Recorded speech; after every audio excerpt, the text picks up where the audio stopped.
Hello, everybody, and welcome to episode 15 of Talkin' Tunes with Dr. Tony.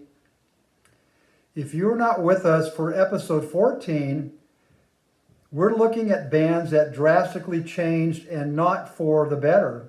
Last week, we investigated Journey and Genesis, and this week, we'll look at two more bands. I remember buying the debut double album from this band from a now defunct big box store called Two Guys in Southgate, California. The band had a funny name, but their music was far from funny. As a trombone and French horn player, their sound immediately resonated with me.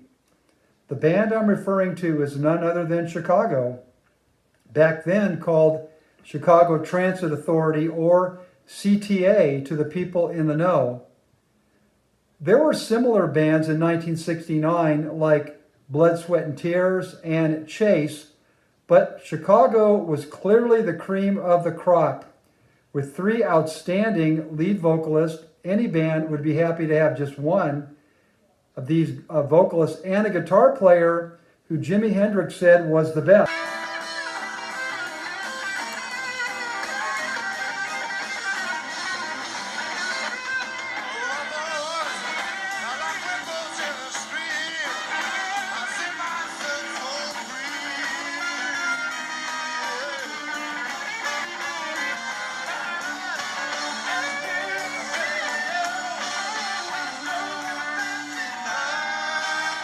Their first self-titled album is the highest rated on Rate Your Music, but I slightly disagree, as I think their second album, called just Chicago, or known as Chicago 2, is more consistent. The first album has amazing, enduring songs, such as Does Anybody Really Know What Time It Is?, followed by Beginnings, both on side one, and both written and sung by Robert Lamb. And questions 68, 67, and 68 are also fantastic, but their debut album has a song called Free Form Guitar coming in at nearly 7 minutes, which destroys the flow of the album for me. There's also a cover of the song called I'm a Man, which to my ears is only slightly better than the Spencer Davis version featuring an 18-year-old Steve Winwood. So in my humble opinion, these two songs slightly weigh this album down. By contrast, their second album is simply flawless. There's not a bad cut, and for a double album, that's saying a lot. Side 2 is my favorite. It opens with Wake Up Sunshine, and then includes 2 appearances of Make Me Smile, and don't forget 25 or 6 to 4. Their third album, Chicago 3, pales by comparison, but still has Free, which was their highest ranking single to date. There's also a tremendous amount of diversity on Chicago 3, for better and for worse.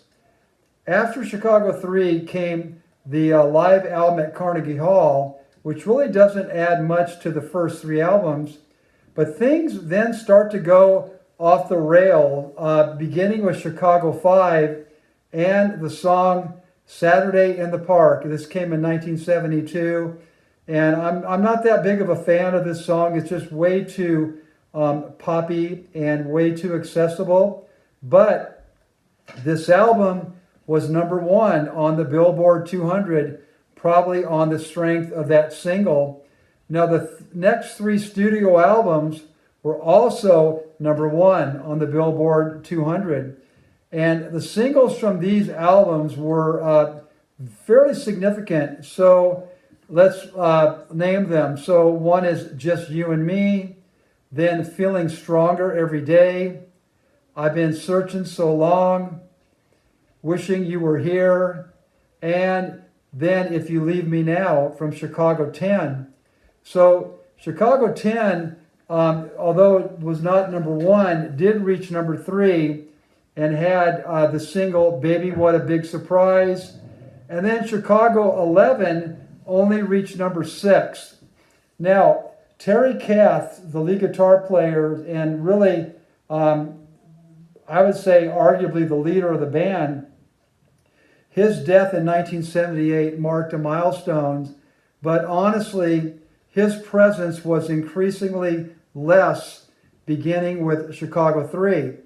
Also, Peter Cetera's vocals became more prominent starting with Chicago 13 in 1979 and then continued on into 1982, where David Foster became the producer of Chicago 16 and made Peter Cetera the face of the band. Interestingly, on this album, Chicago 16, Robert Lamb did not sing one song on this album, where before he sang many of their best songs. So this was during the MTV era, and David Foster saw that Peter Cetera could be the front man, the face of the group. So that was pretty much the case until Chicago 18, which came out in 1986. And Peter Cetera then was replaced by his sound-alike Jason Scheff. Now, Chicago never regained their popularity, and to this day, they continue in an easy listening vein to a large extent. They only have 3 original members left in the group. I believe if Terry Kath would have lived and would have maintained his leadership that's exhibited on the first 2 albums, Chicago would have had a different legacy. So if you long for the original Chicago of days gone by, I recommend that you check out Leonid and Friends, which is an outstanding tribute band. And I'll be seeing them on May 5th in Atlanta, so I'm really looking forward to that concert. Now, the next band I want to tell you about is 10cc. I remember buying their first album in 1973, and it was based on record reviews describing them as the Beach Boys meet Frank Zappa. So since I was a big fan of both groups, I immediately was interested. This group had an excellent pedigree where they had a member of Wayne Fontana and the Mindbenders, and also they had a songwriter who wrote hits for the Hollies and the Yardbirds.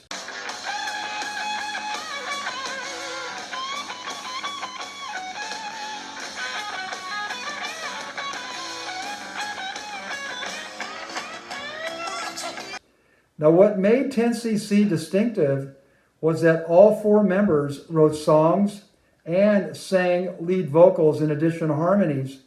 The only other band I can think of that did this was the Eagles. Maybe you know another group where 4 members sang lead and wrote. If you do, please post a message at the comment section. So these songs were very catchy and full of hooks with witty lyrics.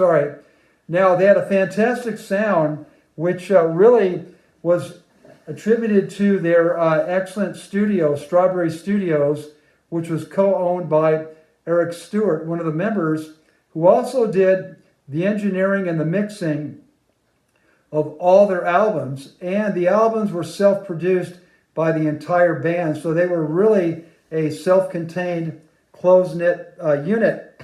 So 10cc usually wrote songs in pairs, and the most common pairing were Kevin Godley and Lal Cream, and then the other pair was Graham Gouldman and Eric Stewart.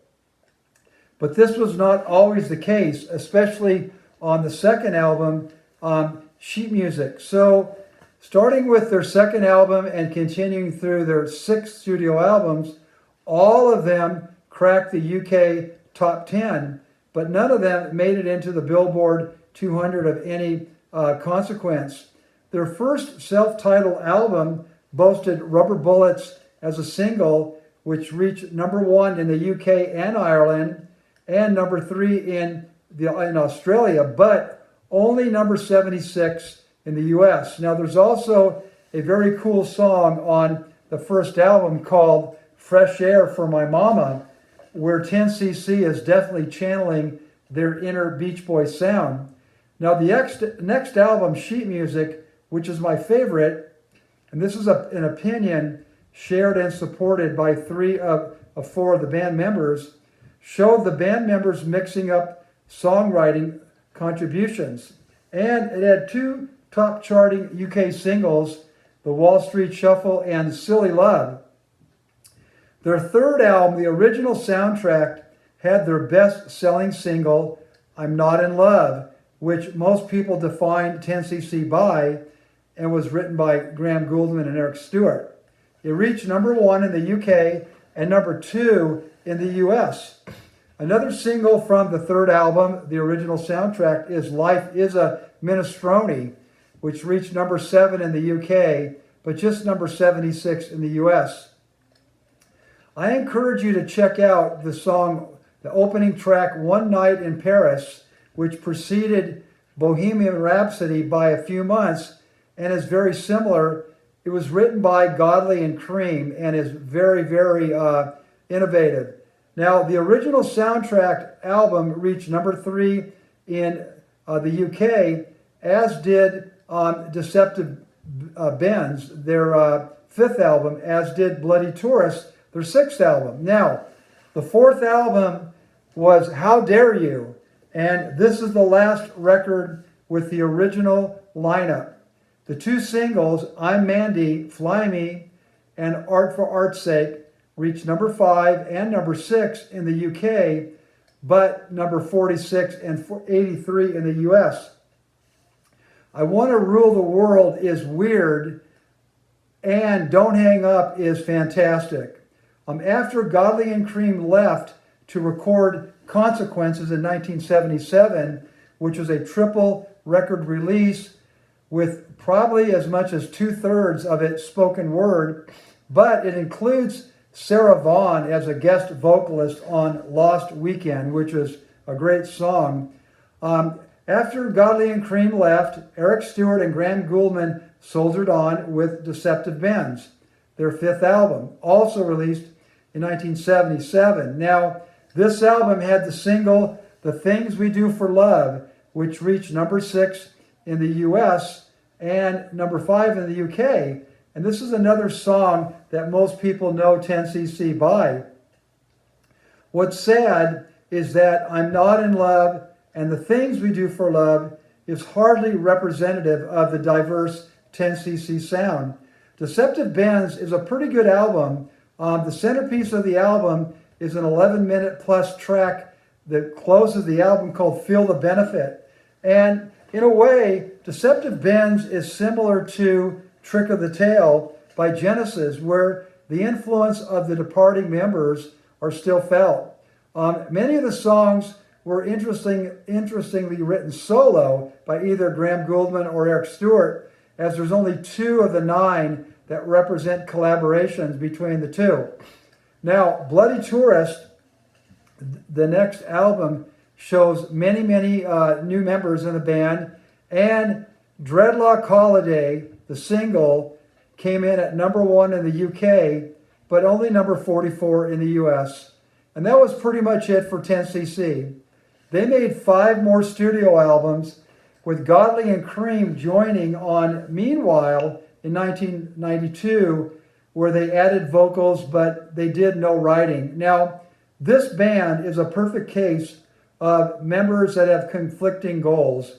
And it's really remarkable that the original members stayed together for the 4 albums they did.